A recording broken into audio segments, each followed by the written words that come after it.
Hi, everybody. I wanted to talk to you today about the financial aspects that you're going to need to be aware of when you're buying a house. You're not just going to be trying to pull together that down payment, that percentage of it for the loan that you want to put on to get it started. There's more. You have to worry about not just your down payment, which can be 3.5% to 20% of the cost of the house, but you also have to worry about closing costs. Now, as a buyer, you can expect to pay around 4% of the sale price in closing costs. And it's due when you sign the final paperwork. So you have to be ready right then to make that payment.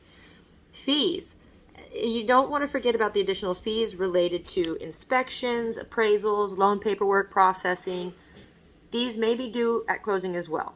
And there's also, the agent. It's not always included in a loan package if you have a buyer's agent to pay them. So that's something you want to consider as well. You're going to have to also be aware of moving expenses. Even a short distance move can cost a lot of money, especially if you hire a moving company. If you're busy and you just can't get to it yourself, or the lifting is just not going to happen, I totally feel that.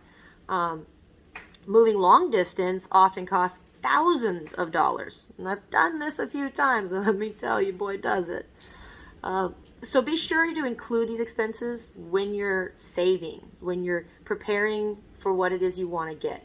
Know that you need to have, I'd aim for that 20% down. If you can do that, that's awesome. If you come up with a different loan option that they don't require that, that's great too, but putting it down could also reduce your interest rates and, of course, what you're going to end up paying long run, because it's not going to incur interest as well because you've already paid on that principal. So it's really good if you can to get that 20%. But also remember, you're going to pay a percent to your agent. You're going to pay a percent for the closing costs. You're going to pay for any additional fees. Like, say there's a well on the property, you may need to get that well checked. You may have to have inspectors come out.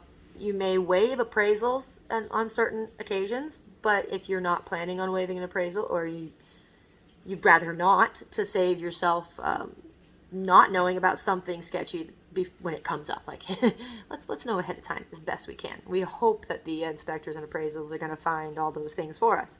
That's why we have clauses in our contracts for them. But you want to be prepared. That's all I'm saying.